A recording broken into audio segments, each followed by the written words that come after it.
Boa tarde a todos. Com alegria que estamos aqui agora para conversarmos sobre o relato integrado.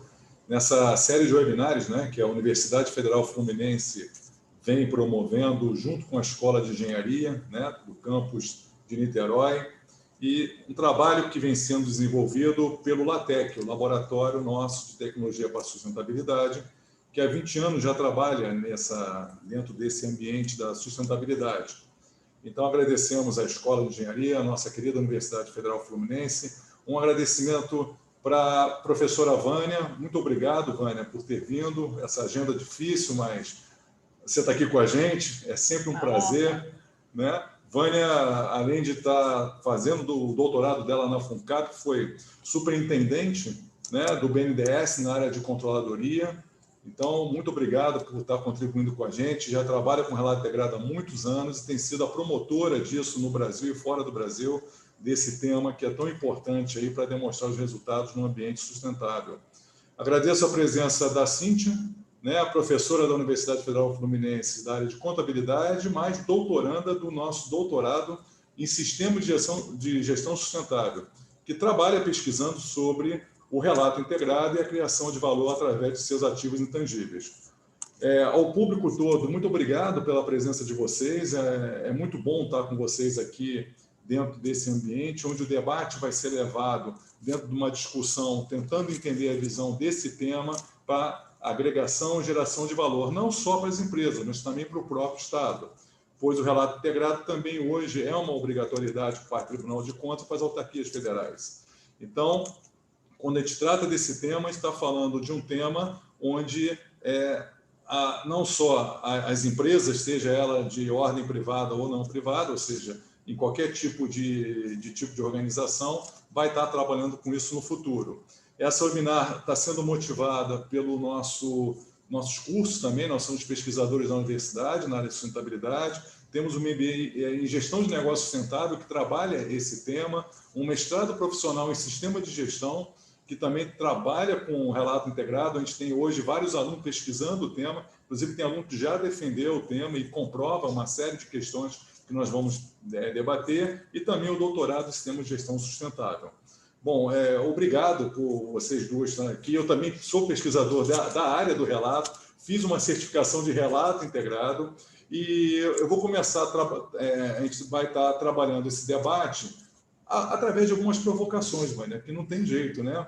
Porque eu já estudo sustentabilidade há muitos anos, e quando comecei, né, no meu próprio doutorado, quando eu entendi que a sustentabilidade era um processo muito dinâmico em função do tempo, ela não é estático, né? A gente vê aquele triple bottom line estático, discutimos isso na semana passada numa outra webinar. Quando eu encontro o relato integrado e observo a estrutura dele, me encantou pelo seguinte: me parece complexo olhar a sustentabilidade através de demonstrações de resultados que você olha para trás e não para frente. E é isso que eu queria conversar contigo, né? Debater com você e debater com a Cíntia, né? O relato integrado, quando a gente enxerga ele, a gente vê uma visão de futuro, uma visão para frente, como a sustentabilidade é. Ela não é para trás, ela é para frente. Quer dizer, produtos e serviços, né, e atividades são desenvolvidas dentro de um ciclo de vida, dentro de um tempo. E é dentro dessa abordagem, Vânia, que eu gostaria de estar debatendo isso, como as empresas vão ter que se adequar nesse novo desafio que muda, inclusive, a própria perspectiva de formação do executivo e do profissional que vai atuar com isso, né? Então, eu queria ouvir um pouquinho quais são as suas boas perspectivas sobre relato integrado no Brasil, no mundo, e como essa visão de longo prazo consolida um pouco esse aspecto da sustentabilidade na criação de valor das organizações. Uau! Só para responder essa primeira pergunta, eu vou levar 2 horas. Já é complexo, né? Não, muito bacana. Então, o que acontece com o relato integrado, Júlio? Acho que muita gente inadequadamente pensa que relato integrado é um padrão de relatório de sustentabilidade, e ele não é. Na verdade, você tem padrões de relatórios de sustentabilidade sensacionais, como o GRI, como o SASB, o CDP, o TCFD. O relato integrado ele não é um relatório de sustentabilidade. Ele é, na verdade, uma resposta para a necessidade para fazer o que a gente chama de sustentabilidade falar com o financeiro. Porque o que acontece? Muitas empresas já fazem relatórios de sustentabilidade há muitos anos. Só que quando você abre esses relatórios de sustentabilidade, você só tem boas notícias, né? Todo mundo planta uma árvore, ninguém polui nada, todo mundo é um ótimo empregador, só apresenta o lado positivo das coisas. E, na verdade, isso contribuiu para que relatórios de sustentabilidade perdessem uma coisa que é fundamental no reporte, que é a credibilidade. Então, você muitas vezes via um executivo financeiro dizer que ele não se preocupava com relatórios de sustentabilidade porque ninguém lia. Porque nas reuniões com investidores ninguém fazia pergunta de sustentabilidade. É claro, se o que você conta nos seus relatórios de sustentabilidade é um monte de história da carochinha, ninguém vai acreditar ou ter tempo para poder ler. Então, a proposta do relato integrado é aplicar o selo de credibilidade aos relatórios de sustentabilidade. Como? Fazendo com que a informação ASG, ou ESG, ela possa ser comprovada no contábil. Então, eu não posso mais dizer que eu sou um excelente empregador se a minha provisão para perda trabalhista no contábil é gigantesca.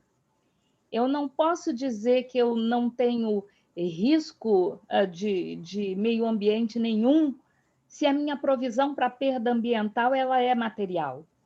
Então, eu, na verdade, estou pegando emprestado o chão do contábil, de toda a formalidade normativa do contábil, para dar credibilidade para o não contábil. Por isso que ele se chama relato integrado, ele não é um relatório, porque ele vai mexer com o processo de reportar.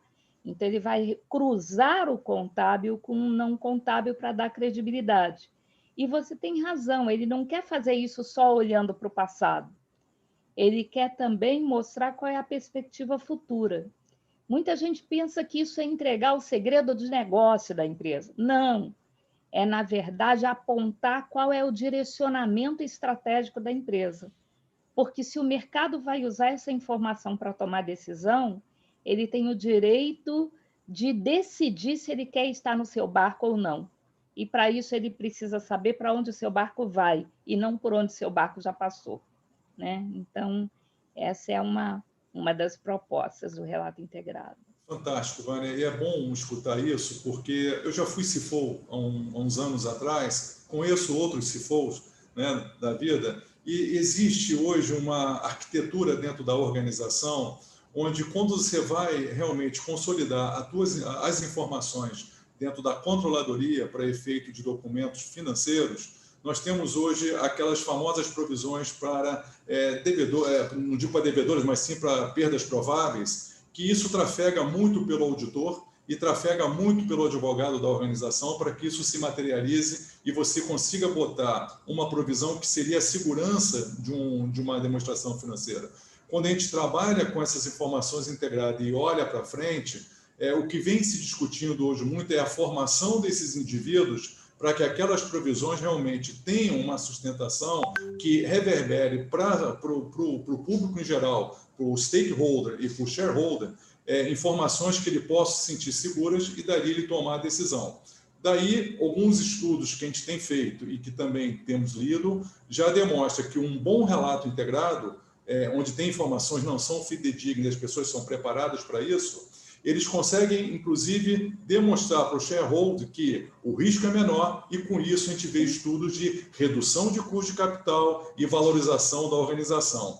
Olhando por esse aspecto, o que você diria, Vânia, sobre a formação do indivíduo que trabalha hoje dentro das organizações que estariam diante de um documento que é muito grande no sentido de propor uma visão de longo prazo e dali mostrar o risco da organização? Como é que seria isso dentro da matéria-prima ser humano que nós temos hoje dentro das organizações? Eu acho que você fez um comentário bem interessante, Júlio, que, na verdade, o relato integrado ele é uma ferramenta de gestão de risco. Porque exatamente a Mary Beth, a gente estava falando de pesquisa e redução do custo de capital, a Mary Beth da Universidade de Stanford, ela gerou uma pesquisa sobre relato integrado na África do Sul. Por que ela escolheu a África do Sul? Porque é o único país no mundo onde relato integrado já é obrigatório. E ela verificou que o mercado precifica para cima as ações das empresas que usam relato integrado. Por que o mercado faz isso? Ela comprovou.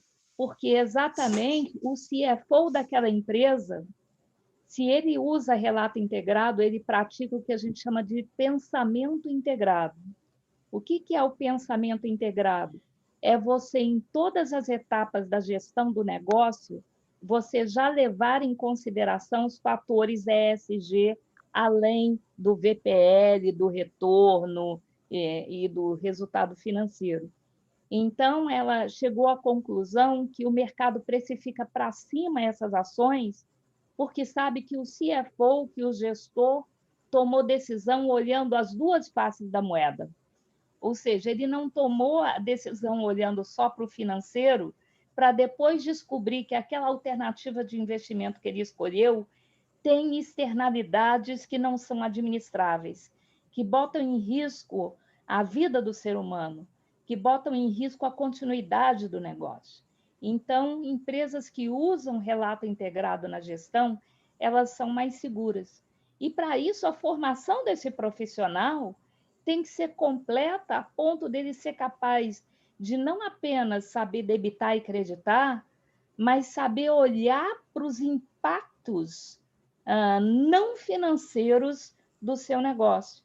Na verdade, o termo não financeiro é até criticado por quem usa relato integrado, porque a gente diz que, na verdade, não existe nada que seja não financeiro. Tem fatores que podem não estar afetando o seu fluxo de caixa no momento presente, mas se você não administrar bem, eles vão afetar teu fluxo de caixa no momento futuro. Então, eles são meramente pré-financeiros. E isso é o que tem que entrar na formação do profissional. Ele não pode estar... o IFRS trouxe muita mudança nesse perfil, né? Você entrou com a estatística, você entrou com a economia, você trabalha muito com estimativas, e agora a gente está ampliando. O relato integrado nasceu de um movimento do Príncipe Charles, eu não sei se você sabia disso, chamado Accounting for Sustainability. E os maiores apoiadores do relato integrado são exatamente contadores. Por quê? Porque disseram para o Príncipe Charles que quem sabia reportar o negócio eram contadores. Então, ele começou a chamar contadores do mundo inteiro para mostrar para eles que sustentabilidade é business. Então, se você quer gerir bem um negócio, você precisa pensar o financeiro, mas pensar também os fatores ESG. Fantástico, Vânia. Eu acho que essa sua colocação é tão importante que me provoca no sentido de observar até a forma como nós ensinamos os alunos dentro desse ambiente e como os currículos das organizações, das universidades, vão precisar passar por uma transformação para poder entregar profissionais qualificados diante desse novo ambiente que se forma. Por isso que eu vou ter que perguntar para a nossa professora e doutoranda Cíntia, que vem trabalhando comigo dentro de um tema que é complexo, inclusive de mensuração.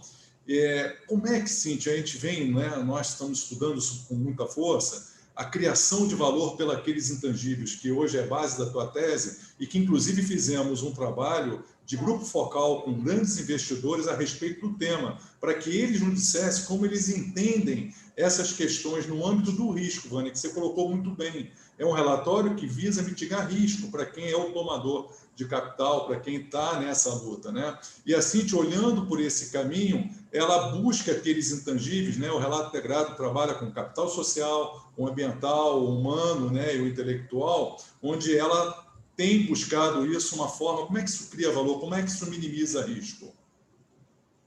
Cíntia, tá? Desculpa, Júlio. Não, tá tranquilo, Cíntia. Teletrabalho, né? A criança estava aqui, mas vamos lá. Eu acho que eu peguei o que você quis dizer aí, né? A questão da criação de valor passando pelos intangíveis, né? Exato. Para começar a falar disso, eu vou fazer aqui uma contextualização rápida, né? Sobre a questão da evolução da própria sociedade, né? os negócios, a contabilidade, ela vai evoluindo conforme a humanidade também vai evoluindo, né? E a gente passou aí por a evolução da economia, saindo aí de uma sociedade agrária, passando para a industrial. Hoje a gente está na quarta fase aí da sociedade industrial, a 4.0, né? Também conhecida como era do conhecimento. Então, a gente saiu de uma indústria que era baseada em ativos tangíveis para uma indústria baseada no conhecimento, né? De ativos intangíveis. E em 2017, a Ociotomo, ela publicou um estudo bastante interessante, que ela mostra que em 1975 as empresas que compunham a SP500, elas tinham ali cerca de 80% do seu ativo era composto por ativos tangíveis, né? E em 2015 isso muda completamente, né? Mais de 80%, quase 90% do valor da empresa já é composto de ativos intangíveis, né? E esses ativos, na verdade, de intangíveis, porque o ativo intangível, né, ele é um pouco diferente de intangível, a gente tem recursos intangíveis, né? E o ativo intangível é aquele que a gente, de acordo com a norma, né, aqui o CPC, me fugiu, acho que é o CPC, depois eu busco aqui. A gente consegue fazer o reconhecimento do ativo intangível no balanço, mas tem muitos recursos que eles também precisam ser informados, né? E a contabilidade, até então, ela não informa por ser, como a Vânia falou, uma informação pré-financeira, e a gente relata muito dados financeiros, então a gente precisa reportar esses fatores intangíveis que podem afetar o valor financeiro mais à frente, né? E como assim, como você mesmo falou, né, a gente já tem o relato integrado, ele traz essas questões, né? Dos 6 capitais que o relato integrado ele coloca para a gente poder trabalhar, que ele traz como conteúdos necessários, 3 deles são relacionados aos intangíveis, né? Que é o capital intelectual, o capital humano e o capital social. Então, a questão da mensuração, a gente pode construir aí algumas métricas, né? Mas a própria narrativa mostrando o que a empresa tem relacionada a esses capitais e também ao capital ambiental já ajuda para que a gente consiga pensar no futuro, como esses fatores vão poder impactar a empresa no futuro, né? E mais do que apenas relatar alguma situação relacionada a esses capitais, é fazer esse relato de forma integrada, né? Tanto integrada a relação que existe entre eles, como a relação que existe deles com os elementos, né, de conteúdo que são propostos lá no relato integrado. Então, assim, eu acho que o relato integrado ele veio para poder trazer essa visão realmente de valor, né? E uma visão de valor baseada na integração da informação, né? E como a Vânia falou, que não é apenas um relatório, é um processo, né? Então, é uma forma de você relatar o valor da organização baseado no pensamento integrado, né? Você rever ali esses processos organizacionais, identificar esses intangíveis, porque a gente tem intangíveis também que podem afetar a criação de valor, intangíveis internos, e tem esses intangíveis externos. Eu não sei se eu respondi muito bem a sua pergunta, que na hora que você perguntou, minha filha estava aqui falando comigo, mas se tiver mais alguma coisa que precise completar, você fala aí que a gente completa. Cíntia, perfeito. Esse é o nosso novo normal e a gente está se adaptando muito bem. Mas você fez uma colocação muito importante, que é justamente a integração do relato, onde eu vou ter que conversar com a professora Vânia de novo, que me chama muita atenção, que é a integração de várias áreas. Integração de várias áreas acaba, na academia, se reverberando como questões interdisciplinares do conhecimento, onde eu tenho que agregar aquele conhecimento. E o nosso doutorado em sistema de gestão foi criado exatamente nessa base, uma base interdisciplinar.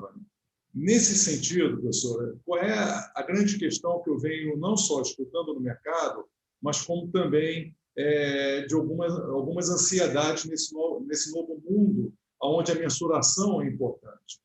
Eu tenho lido muito sobre o tema e a gente tem observado que algumas empresas de porte, elas vêm buscando formas de mensurar isso através de indicadores que vão medir a performance do executivo. Um executivo hoje, criado no modelo antigo, eu fico imaginando, não estou dizendo que ele não se atualize, porque a atualização é constante, mas dentro desse mundo interdisciplinar, como seria uma forma de mensuração de resultado do próprio indivíduo que está trabalhando no modelo interdisciplinar de resultado? Porque se eu quero trabalhar reduzindo emissões, se eu quero trabalhar menor impacto e risco diante de intangíveis que poucos eram conhecidos há anos atrás, como é que se poderia criar indicadores de performance, KPIs, para medir resultado e distribuição de resultado para executivos, num tipo de tema que nós sabemos que sustentabilidade é um tema de longo prazo. Isso foi debatido numa outra webinar, mas aqui que é um pouco, né, voltado mais à indústria, porque você vem do BNDES, BNDES é uma organização de porte que trabalha fomentando várias organizações, e o relato integrado vem com esse desafio de demonstrar resultado no longo prazo.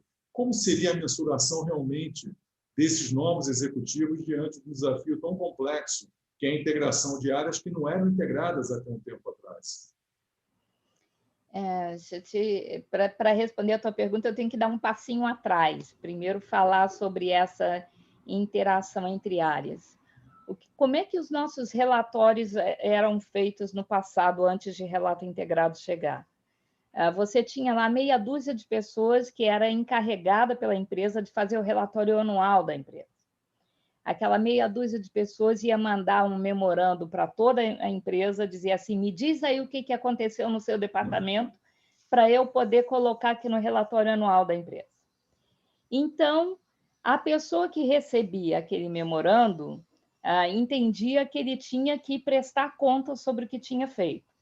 E muitas vezes ele achava que aquela era a oportunidade de mostrar o quanto que ele tinha salvo a empresa, né? Então, você tinha lá cada unidade de negócio reportando no mínimo detalhe tudo aquilo que tinha feito, como se ela tivesse salvado a empresa e o resultado da empresa naquele ano. Quem recebe a resposta daquele memorando conhece a área de negócio do sujeito? Não, não conhece. Então, consegue criticar? Não. Então, bota dentro do caldeirão. O que acontecia com isso? Os nossos relatórios eles eram inchados e eles eram tipo colcha de retalho, onde o que você vinha numa sessão não tinha nada a ver com o que estava descrito na outra. E com isso eles só ganhavam em tamanho, mas não em qualidade. A gente erroneamente pensa que informar mais é dar mais dados, e isso é um erro. Na verdade, você dar detalhes demais é desinformar e não informar. Um exemplo que eu gosto de dar nesse sentido é: pega qualquer palavra e coloca para pesquisar no Google. Você vai lá ter uma resposta que tem 20.000 opções de resposta para aquela palavra. Eu desafio alguém dizer que foi depois da terceira página de opção. Ninguém vai. Então, você ter mais dados não significa ter informação melhor. Então, o que o relato integrado faz? Ele acaba com silos. Reportar não pode ser atividade de meia dúzia de pessoas, tem que ser da empresa. Por quê? Porque a verdade da empresa não pode ser uma de acordo com quem fala ou o instrumento que se pega. Se você pega o presidente, o discurso é outro, se você pega o gerente de RI é um, se você pega o funcionário da empresa é outro, a empresa tem que ter uma verdade só. Então, o relatório ele precisa ser debatido desde a sua origem internamente para se construir aquilo que está sendo comunicado sobre a empresa para fora. Então, não tem mais que o lado financeiro é da contabilidade, o lado social é de RH, o lado de sustentabilidade é do marketing. Não, o relatório é da empresa. Então, isso facilita muito a comunicação, Júlio, porque se eu sou contador, eu não entendo de RH. Então, muitas vezes, quando reporto e quando contabilizo uma transação de recursos humanos, eu não sei, na verdade, julgar o impacto que aquele novo funcionário, aquele executivo vai ter sobre o meu negócio, porque eu sou contador, eu não sou de RH. Já quem é de RH não entende o propósito da negociação coletiva, muitas vezes, sobre a rentabilidade da empresa. porque o propósito dele é pagar salário e não julgar o outro. Então, o relato integrado ele acaba com esses silos, ele faz o relatório ser da empresa. Tudo pode ser mensurado? Não, nem tudo pode ser mensurado hoje. Por quê? Porque nós não temos métricas confiáveis para medir todas as coisas. Mas isso é algo que vai se construir no mercado. Então, a solução que muitas vezes o mercado acha que tem que ter para essa ausência de métrica nesse momento é fazer de conta que aquele fator não existe como um impacto. E, na verdade, ele existe, ele é um intangível, como a Cíntia falou. E ele vai afetar daqui a pouquinho. Então, vamos dar um jeito de, nem que seja com informação narrativa, começar a apresentar que a minha empresa tem aquilo, para que o mercado, então, me diga, de repente, se você medir ou comparar com a empresa X ou com o segmento Y, dá certo. Então, isso é chamado de teoria da mudança.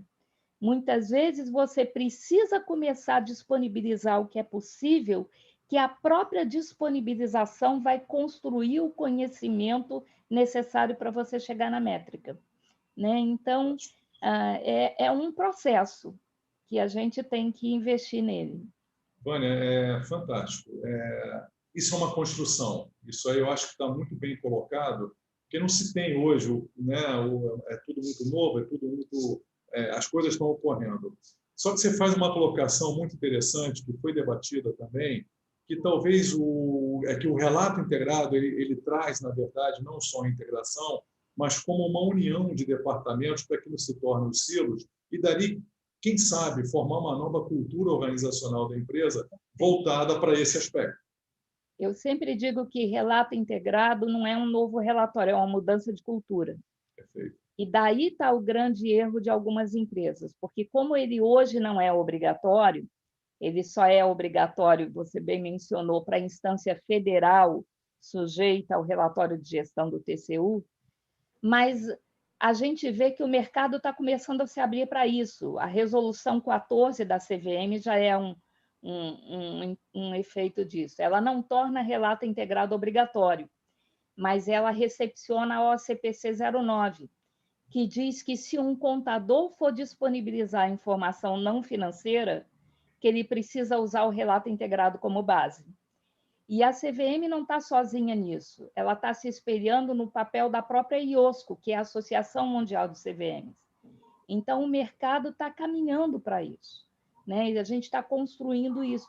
Então, ele é uma mudança de cultura e não uma mudança de processamento, porque se fosse só processo, você contratava uma firma de TI para construir um sisteminha para você, apertava o botão e mudava. Mas ele é uma mudança de cultura, ele mexe com o senso de valor das empresas. Então, é por isso que você precisa não esperar ele se tornar obrigatório, porque você não muda a cultura apertando o botão. Você tem que mudar o mindset, você tem que mudar a mentalidade. Então, quanto mais cedo você começa nesse processo, mais chance de sucesso você vai ter. E a gente tem condição no Brasil de ser benchmarking nisso, porque o relato integrado ele é obrigatório já para o setor público, é só aqui no Brasil. Ele tem a resolução 14, é só aqui no Brasil. A Argentina agora pediu a nossa ajuda para poder fazer lá o que a gente fez aqui. Então, a gente tem um mercado que está muito mais consciente para relato integrado do que alguns países no mundo, inclusive os Estados Unidos, né? A gente está avançado em relação a eles. E você falou de indicadores, o relato integrado foi escolhido pela ONU como o principal instrumento para se reportar os ODS. E você tem um conjunto de indicadores propostos pela própria ONU para você acompanhar a implementação dos 17 Objetivos do Desenvolvimento Sustentável. Eu trabalhei nesse grupo, eu estou nesse grupo ainda, lá na ONU, que faz esses indicadores. Então, você já tem referências para começar a trabalhar essas questões internamente na empresa. Fantástico. As ODS, acho que foi uma sacada muito boa para isso aí. Vamos lá, Cíntia. Só para trazer um pouquinho dessa questão que a Vânia colocou, né, que a gente está debatendo aí do pensamento integrado, uma pesquisa recente, né, um estudo de caso realizado com o Itaú, eu não me recordo qual foi a revista, eu lembro que o autor principal é a Sanches, né? Eles fizeram uma pesquisa para poder identificar como é que foi o processo de implementação do relato integrado dentro do Itaú, né? E o Itaú, ele foi uma das empresas pioneiras aqui no Brasil porque ele participou do projeto piloto, né?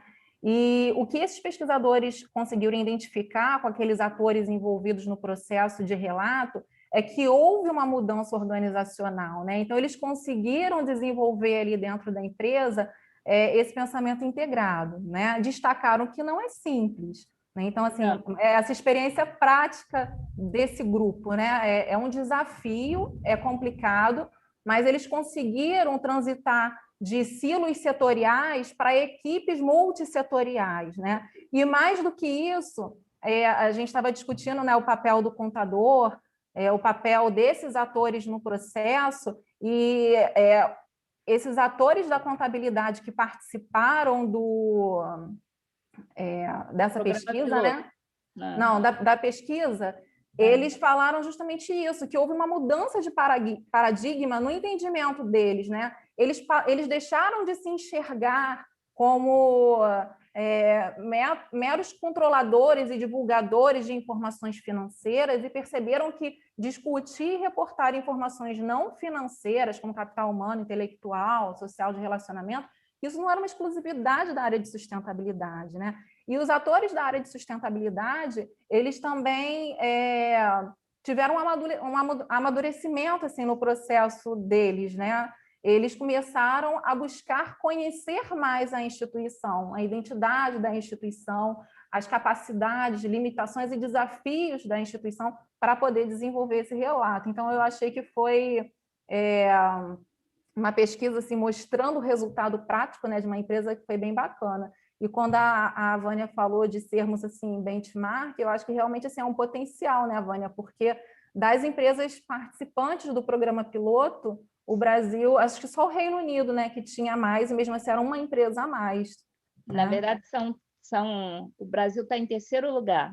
Né? Com 12 empresas. O Reino Unido teve 13 empresas, a Holanda teve 12 empresas e o Brasil 12. Isso. Nós figuramos em terceiro lugar só por uma questão de gentileza, né? Porque nós tivemos o mesmo número de empresas que a Holanda. Foram 12 empresas, o BNDES foi um.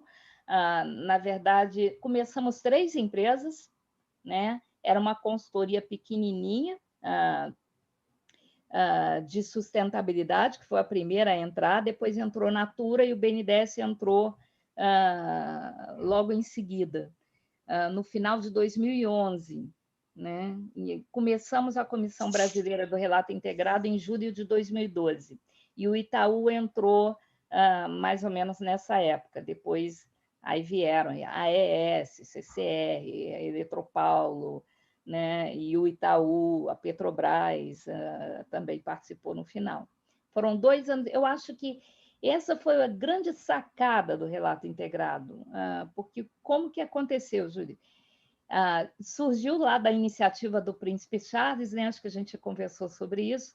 Ele queria que as empresas que ele investia passassem a reportar também as externalidades, né? E não apenas o produto final que era comercializado ou o serviço que era prestado. E disseram para ele que contador é que sabia reportar a empresa, então ele criou essa ONG chamada Accounting for Sustainability, que o maior propósito é ter profissionais de finanças falando de sustentabilidade para profissionais de finanças, que quando é alguém de sustentabilidade parece que a gente está querendo catequizar o financeiro, né?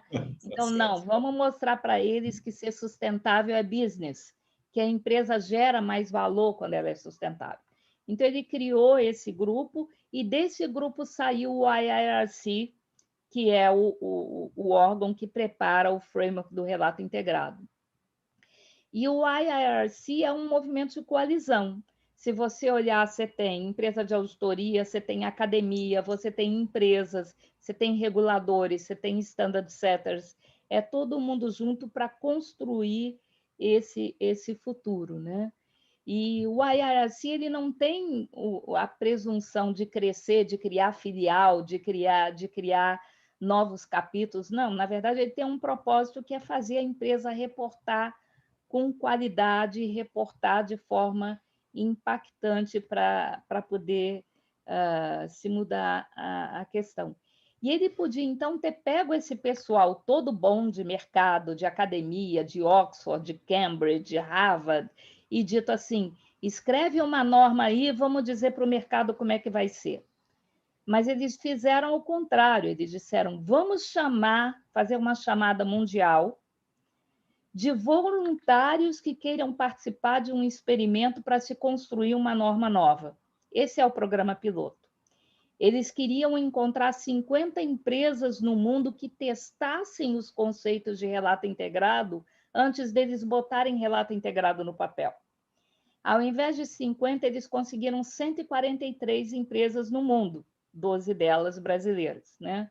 Durante 2 anos, a gente testou nos nossos relatórios os conceitos de relato integrado.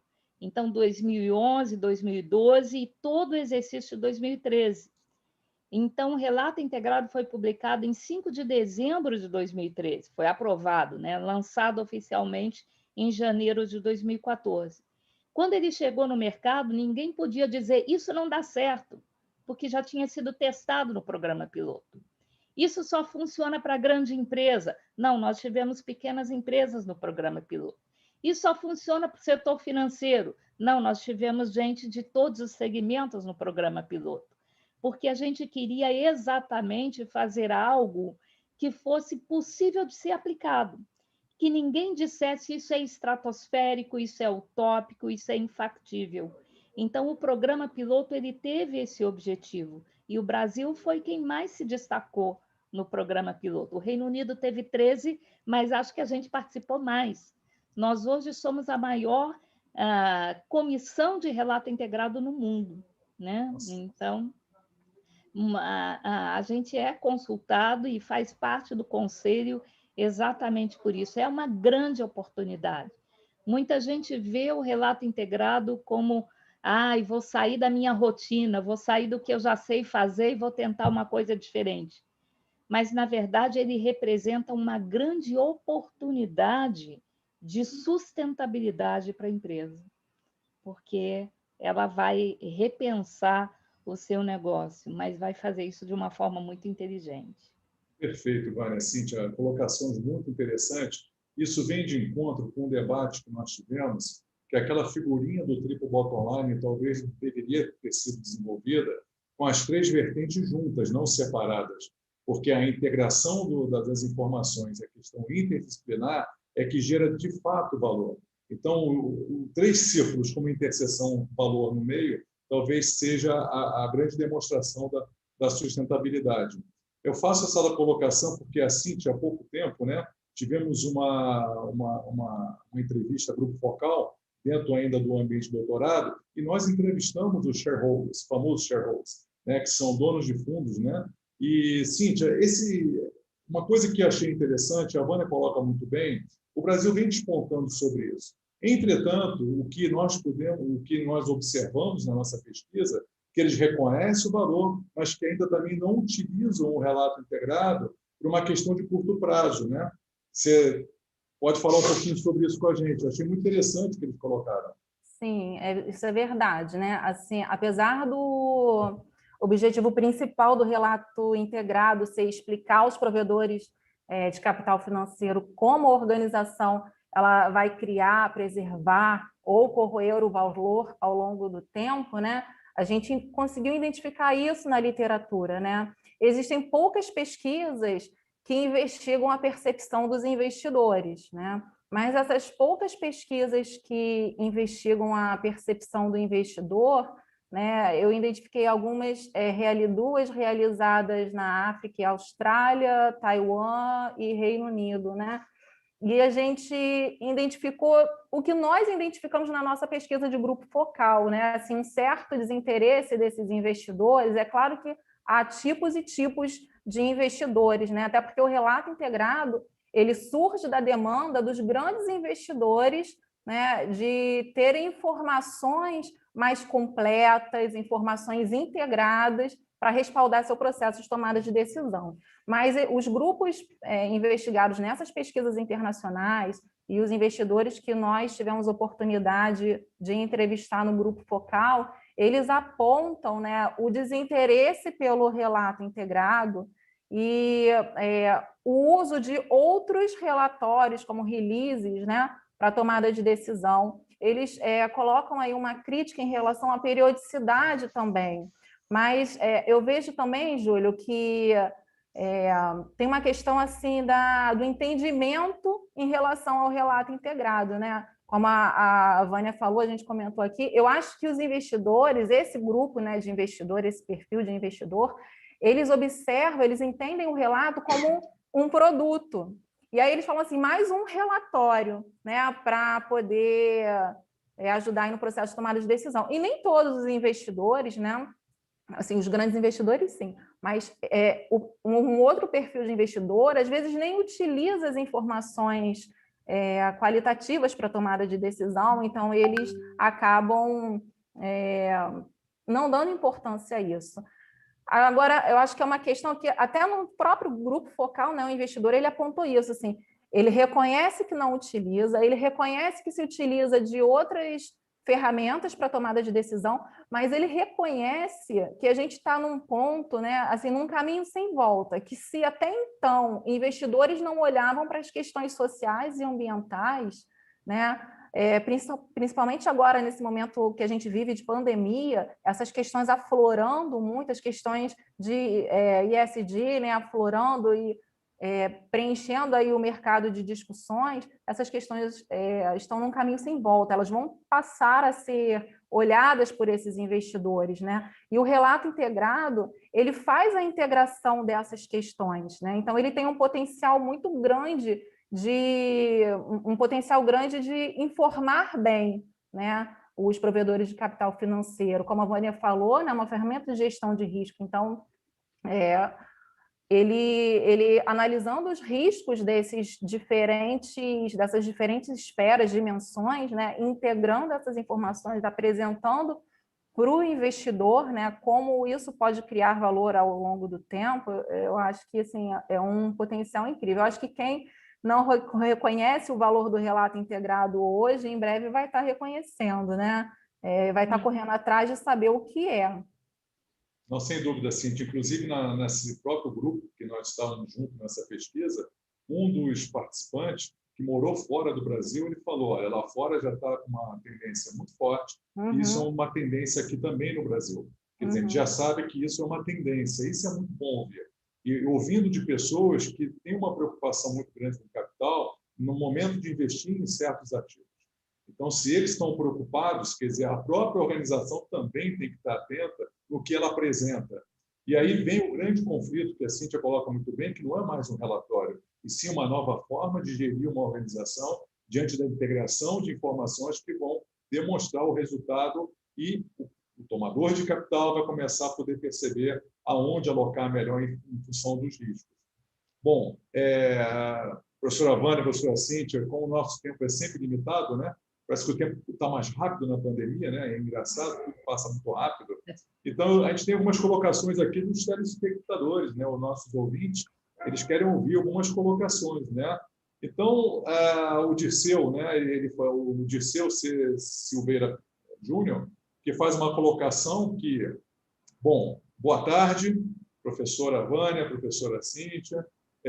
A OCDE, neste ano, vem dando atenção à sustentabilidade, promovendo uma série de eventos sobre o tema. Interessante a OCDE dando essa partida, né? Temos a expectativa de que esse movimento, em breve, passe a promover efetiva integração da sustentabilidade junto com a governança, que é um tema de governança que, no Brasil agora, inclusive diante das empresas públicas, tem sido muito discutido. E coloca, o Fórum Econômico Mundial não usa nem o termo não financeiro, como aqui foi bem colocado, e nem o termo pré-financeiro ao se referir ESG e DIN, que ele coloca, né? E aí a Mariana Mazzucato, segundo o Dirceu, afirma que é necessário a rediscussão ampla a respeito do que se deve ser considerado hoje, e no Fórum Mundial sugere a necessidade de reconhecer o dinamismo da materialidade, dos fatores relacionados à sustentabilidade. Então, no que tange à materialidade, Vânia e Cíntia, o que é materialidade para relato integrado? Isso é muito interessante, porque num dos cursos que eu fiz foi muito debatido. A palavra materialidade, que na contabilidade é evidência. Cíntia, quer comentar? Não, eu queria falar justamente isso. Queria deixar para a Vânia comentar, inclusive se ela também puder acrescentar e comentar, porque eu vi aqui no chat que falaram da questão de sustentabilidade, né? E há alguns avanços em relação a isso. Eu queria que a Vânia falasse. Tá. Primeiro, de seu parabéns, é verdade, a OCDE está começando a mexer com isso. Eu fiz uma palestra no evento da OCDE, agora 24 de março, que estava tratando exatamente de governança e fatores de sustentabilidade. Então, você tem razão, eles mesmos reconhecem que ainda estão no começo. O Fórum Econômico Mundial está muito mais avançado do que isso, mas a OCDE ela tem uma força motriz muito grande. Então, para a gente é muito bom que ela esteja começando a pensar, porque o poder dela de influenciar os países membros e aqueles que, como o Brasil, querem se tornar membros, é muito grande. Então, para a gente isso é muito, muito favorável. Agora, uma das coisas que ainda pega nessas questões de sustentabilidade é a falta de comparabilidade. Porque o que acontece? Você tem um padrão de relato integrado, que não é um relatório de sustentabilidade, que vai fazer o financeiro falar com o ESG, como você bem falou, mas você tem vários padrões para relatórios de sustentabilidade, GRI, CDP, SASB. Então, como não é obrigatório, cada um escolhe o seu como você escolhe o prato do seu restaurante. Mas o grande problema desse excesso de flexibilidade é que a flexibilidade pode trabalhar contra e não a favor. Porque se eu não gostar do resultado, eu mudo de metodologia. De repente, pelo SASB, os indicadores vão ser mais favoráveis, então eu vou deixar o GRI de lado. E isso passa a desacreditar a informação. Então, o que aconteceu no ano passado que é fundamental para a realidade que a gente está vivendo? O relato integrado é um framework, ele não é um standard. Nós que somos contadores sabemos essa diferença, né? Num framework, você tem o conjunto de conceitos básicos aplicados. Nos standards, você tem o como tratar o específico, a situação, a transação. Então, você tem um framework de relato integrado. E você tem, na parte contábil, você tem standards. Ou seja, se você está nos Estados Unidos, você vai usar o US GAAP. Se você está no Brasil, na Europa, você vai usar o IFRS. Se você é uma empresa brasileira e é um banco, você vai usar o COSIF do Banco Central. Se você é do setor elétrico, você vai usar os padrões da ANEEL e por aí vai. Mas você tem padrões estabelecidos. Para sustentabilidade, não, é tudo muito solto. Então, o IFAC, que é a Federação Mundial de Contabilidade, no ano passado, provocou a IFRS Foundation dizendo, olha, está na hora de você assumir fazer o específico para a sustentabilidade. Como você já faz o padrão global de contabilidade, faça também um padrão global de sustentabilidade. Um padrão global que possa ser adotado no mundo inteiro, que permita comparabilidade, que permita aos reguladores acompanharem o mercado, que permitam essas métricas serem construídas. E a IFRS Foundation, então, fez uma audiência mundial pública no final do ano passado e recebeu mais de 600 respostas, todas elas positivas, dizendo, olha, vocês já fazem a norma contábil, ninguém melhor do que vocês para fazer uma norma de sustentabilidade, porque vocês já têm um reconhecimento mundial de que vocês sabem fazer normas globais. Você já tem um due process, você já tem uma estrutura de governança implementada para fazer isso. Então, ninguém melhor para fazer uma norma de sustentabilidade. Então, o IFRS Foundation topou isso. Em março desse ano, ele anunciou que ia fazer um braço independente do contábil, mas embaixo do guarda-chuva da IFRS Foundation, para fazer normas de sustentabilidade. E em 8 de março, ele anunciou o grupo de trabalho que vai fazer isso. O World Economic Forum, o próprio IASB, que faz o IFRS, a fusão do relato integrado com o SASB, que é a Value Reporting Foundation, o World Economic Forum, já falei, o TCFD, que é a norma de disclosure para efeitos climáticos, e o World Business Council for o World, como é que é? O WSC, esqueci agora o nome, mas depois eu coloco para vocês lá. Mas são instituições que têm credibilidade no mercado. Então, o World Economic Forum, que o Dirceu mencionou, está lá, junto com o relato integrado, e eles vão usar metodologia de botar clima na frente, porque é o que está mais avançado, mas vão ouvir todos esses standard setters de relatórios de sustentabilidade. Então, o GRI vai ser ouvido, o SASB vai ser ouvido, o CDP vai ser ouvido, e, para nossa surpresa, porque a IFRS Foundation levou mais de 15 anos para soltar uma norma de contabilização de seguros, ela já anunciou que o anúncio formal dessa nova instituição, que vai regulamentar a sustentabilidade, vai ser anunciado em novembro desse ano na COP26. Então, a pressa, a urgência do mercado é algo tangível. E uma das coisas que eles perguntaram nessa consulta foi exatamente que matriz de materialidade eu devo usar. Uma matriz dupla, ou seja, uma matriz para o financeiro e uma matriz para questões ESG, ou uma matriz única. Nesse momento, você não tem como misturar as duas, Júlio. Então, a materialidade vai ser medida em função do modelo de negócio da empresa. Quem vai ter que estabelecer a sua matriz de materialidade é a própria empresa. E eu acho isso ótimo, porque o maior problema dessas questões globais é você querer vestir um mesmo número de camisa em todo mundo. Tem gente que é magro, tem gente que não é tão magro assim. Então, é importante que a empresa tenha a oportunidade de se apresentar para o mercado, né? E que ela faça isso de uma forma de acordo com aquilo que afeta o seu modelo de negócio. Então, a materialidade tem que ser em função do modelo de negócio da empresa. Fantástico, isso quebra vários paradigmas, né? A gente sai do modelo standard, que, na minha visão, não tem sentido para organizações globais de distinta cultura e modelo de negócio, ainda mais aqui no Brasil. E, Cíntia, materialidade, a gente vem debatendo isso, é porque a contabilidade traz esse conceito muito forte para efeito fiscal. Isso é muito importante porque tem uma questão legal. Então, a gente tem conversado um pouco sobre isso, no sentido de entender melhor a formação do indivíduo para a busca da materialidade naquele tipo de setor, tipo de organização e mercado. É isso, né, Júlio? Eu acho que a gente, como a gente falou aqui nessa questão lá da prática do Itaú, né, que o contador ele se viu diante de uma quebra de paradigma, então a gente precisa ir correr atrás dessas questões e integrar realmente assim, os diversos atores, né?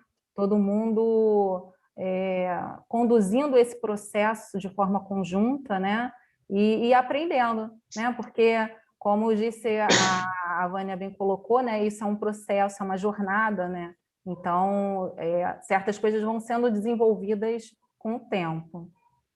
E ainda dentro disso, Cíntia, eu vou te provocar um pouquinho junto com a Vânia, que vem uma questão aqui de um aluno, Renan Souza. Ele fala assim: boa tarde, professoras, professor. Sou estudante de contabilidade.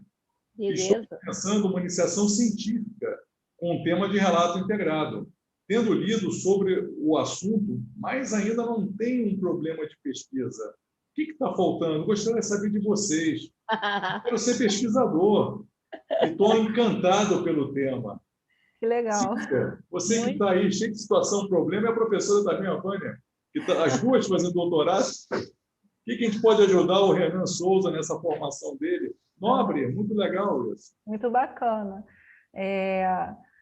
Eu acho que assim é um campo muito fértil, né? Eu tenho feito algumas pesquisas de revisão sistemática até que permitiu identificar muitos caminhos que podem ser seguidos, né?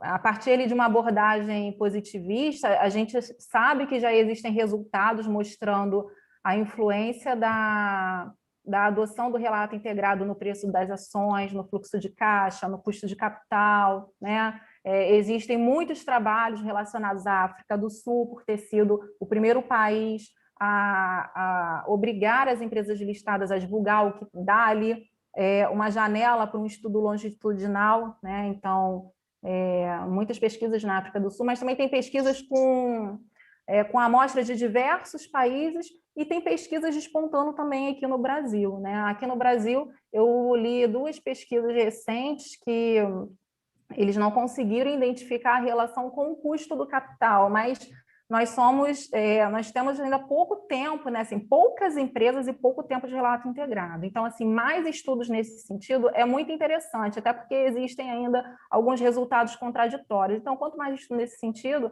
mais dá robustez aí aos resultados que existem, né? Assim, pesquisas mais qualitativas, o que eu já havia comentado, assim, investigar a percepção dos investidores, a necessidade, porque eu acho que quando a gente identifica que determinado grupo ele não está tendo o olhar que deveria ter em relação ao assunto, né? Desponta a necessidade, te aponta e fala, olha, precisa passar informação para esse pessoal, treinar, levar o conhecimento, porque isso é futuro, né? Práticas também, investigar as práticas de adoção, como nesse caso do Itaú, da pesquisa de Sanches, né? Você conhecer como esse processo está acontecendo dentro das empresas, para você poder destacar quais são os desafios e tentar arrumar, propor soluções para superar esses desafios, mas também identificar possíveis benchmark, né? De como enfrentar esses desafios, né? Como realmente desenvolver o pensamento integrado e conseguir caminhar nessa jornada. E também tem as pesquisas de divulgação, né? Que é você olhar os relatórios e ver o que pode avançar, né? O que pode ainda melhorar. Se a gente fizer um estudo longitudinal também das práticas de divulgação, a gente vai conseguir ver a evolução de determinada empresa nesse processo de divulgação, ou de várias empresas, e apontar, né, o que precisa ser melhorado ou não, até na percepção do investidor, que a literatura mostra essa desconexão entre o que a empresa informa e o que ele quer saber. Então, assim, caminho fértil aí. Fantástico. Professora Vânia, o que a gente pode ajudar o nosso aluno Cauã, iniciação científica? Acho que é Renan, né? Renan? Renan. Na verdade, Renan, primeiro te parabenizar pela tua escolha, porque eu acho que contabilidade é a profissão mais fascinante do mundo, né? Acho que milhões de vezes eu fosse escolher minha profissão, eu escolheria a área contábil. Eu acho muito importante. E relato integrado é um desafio grande, mas ele tem esse poder de fascínio que você falou. Dificilmente alguém que se envolve com relato integrado abandona a ideia e deixa isso para lá, porque ele é um veículo de comunicação muito forte, não só de gestão. Então, a própria interação da empresa com o mercado, ela fica muito mais fácil. Foi o que fez o TCU se apaixonar por relato integrado, porque ele fez um experimento com o Ministério da Fazenda. Toda empresa federal, seja ela autarquia, universidade, estatal, até os ministérios, eles têm que fazer anualmente um relatório para o TCU chamado relatório de gestão. E esse relatório de gestão era quase que um checklist, muito engessado, muito hermético.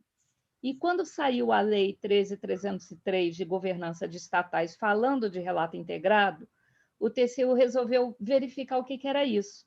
e chamou o Ministério da Fazenda, não era Ministério da Economia ainda, para fazer o relatório de gestão dele nos moldes do relato integrado. O relatório de gestão daquele ano do Ministério da Fazenda tinha ficado em 1.700 páginas. Nossa. Quando ele 1.700 páginas, porque ele consolidava 29 estatais. Quando ele fez o relato integrado, o relatório de gestão dele se transformou em 170 páginas, que falavam muito mais e de uma forma muito mais clara do que as 1.700 anteriores. Então, para o TCU, ele conseguiu, com essa adoção do relato integrado, fazer com que esse relatório deixasse de ser algo específico para o TCU e pudesse se tornar uma peça de comunicação das empresas com o mercado e com a sociedade. Então, pela DN 170 e 178, hoje as empresas federais precisam fazer relato integrado. E nós temos uma comissão aqui no Brasil só para acompanhar relato integrado. Tem mais de 700 pessoas. E o grupo dessa comissão que mais cresce é um GT que a gente chama de acadêmico. Por quê? Porque a gente acredita que relato integrado é uma boa ideia, Renan, mas a gente precisa de alunos como você, que queiram investigar isso, que queiram pesquisar, que nos ajudem a provar que isso é uma boa ideia, nos ajudem a provar que isso é possível. Então, a gente precisa de pesquisa acadêmica, não importa o tema. A Cíntia te deu aí uma relação enorme, mas a gente está vivendo uma época de mudança desse paradigma. Então, é a melhor época do mundo para você estudar, porque você está exatamente no ponto de ruptura. Você tem fácil acesso ao que era e está vivendo o que está sendo construído para ser. Então, você pode mensurar e observar com muita propriedade o próprio processo de transformação que esse novo conceito está trazendo para o mercado. Então, em vez de olhar para o resultado ou para o efeito de o antes e o depois, você pode, inclusive, acompanhar o que mais influencia, o que está dando certo, o que está sendo mudado. É uma oportunidade fantástica. Eu também estou fazendo meu estudo nessa área e acho que você escolheu muito bem. Fantástico. Bom, professora Vânia, professora Cíntia, tudo que é bom acaba, né? Não tem jeito, não dá para alongar, que pena, né? Eu acho que vocês trouxeram para cá um debate importante. O Laboratório LATEC, que é um laboratório que já existe há mais de 20 anos na Universidade Federal Fluminense, ele já trafega por esse tema, ele acompanha essa transformação. E eu acho que, Vânia, você coloca uma coisa importante, nós estamos no momento da inflexão. Eu acho que nós temos uma grande oportunidade, sim, não só de divulgar, até porque um trabalho desse que nós estamos fazendo hoje para esse webinar já é uma divulgação sobre o tema, a importância do tema para as organizações, e a gente vem percebendo pelas pesquisas que isso só cresce. E é tendência, isso não volta, não é moda, não é greenwashing que o pessoal fala, e sim é uma tendência confirmada por shareholders, por stakeholders, que observam o valor que isso vem trazer, não só para as organizações, mas para toda a sociedade. A gente entende que mais pesquisas precisam ser feitas, né, aqui no Brasil. O país ele tem setores completamente diferentes e trafega por diversas culturas. Então, isso acho que é uma grande oportunidade. Os nossos investidores hoje, que a gente acompanha, né, a gente observa que eles também estão aprendendo, estão buscando esse conhecimento, entendem a importância, muito motivado por grandes órgãos de fomento, e é uma tendência que não volta e é importante até para a manutenção da sociedade.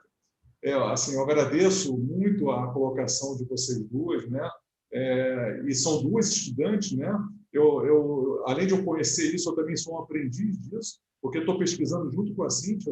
Eu tenho aula também, a gente busca conhecimento, né? O conhecimento é um processo contínuo, né? Tem o professor Oswaldo do nosso laboratório, né? Que ele fala, nós somos os servidores do conhecimento, né? A gente tem que servir, e ao mesmo tempo a gente está aprendendo sempre. Isso não acaba, isso é contínuo. Então, vocês vêm mostrar isso para a gente, a importância do tema e que ele tem desafios que precisam da academia para que possa ser desenvolvido através de um bom problema de pesquisa e ser pesquisado. Bom, eu agradeço muito a presença das duas, tá? E também desejo muita sorte, né, assim, de doutorado. A professora também, Vânia, né, da FUNCAP, né, fazendo doutorado lá, muita sorte, porque fazer doutorado não é um trafega por simplicidade, isso é um grande desafio, né, no mundo, né, especial como nós estamos vivendo hoje. Então, muito obrigado pela presença das duas e, tendo outras informações e outras oportunidades, eu gostaria de convidá-las novamente para um debate mais adiante. Muito obrigado. Muito prazer, com muita honra, foi um prazer estar aqui, fazer companhia com a professora Cíntia. Acho que a gente pode trocar muita coisa de experiência nesses nossos doutorados aí, principalmente o assunto de intangíveis que você está pesquisando é algo que me interessa profundamente. Então, foi uma honra participar desse webinar hoje com a UF e estamos disponíveis aí para futuras oportunidades quando quiser discutir de novo esse assunto. Obrigado, Vânia, Cíntia. Bacana, eu agradeço o LaTeX, né, a Conexão Engenharia, por facilitar, né, essa nossa conversa, o Júlio por mediar e a Vânia por aceitar o convite, né? A Vânia é uma grande personalidade aqui do nosso país em relato integrado, então é um prazer imenso dividir aqui esse espaço com a Vânia e é sempre um prazer ouvi-la falar, né? Então, obrigada, Vânia, e obrigada a você. Quem sabe projetos futuros, né? Isso aí. E agradeço ao público, né, que está aqui com a gente. Com certeza, né, a participação. Participando, mandando. Eu não pude ler todas as perguntas, senão eu esperaria a noite. Então, foi o que foi possível. Obrigado, tá? Muito obrigado de coração, muita gratidão. Muito obrigada. Até logo a todos. Tchau. Um abraço.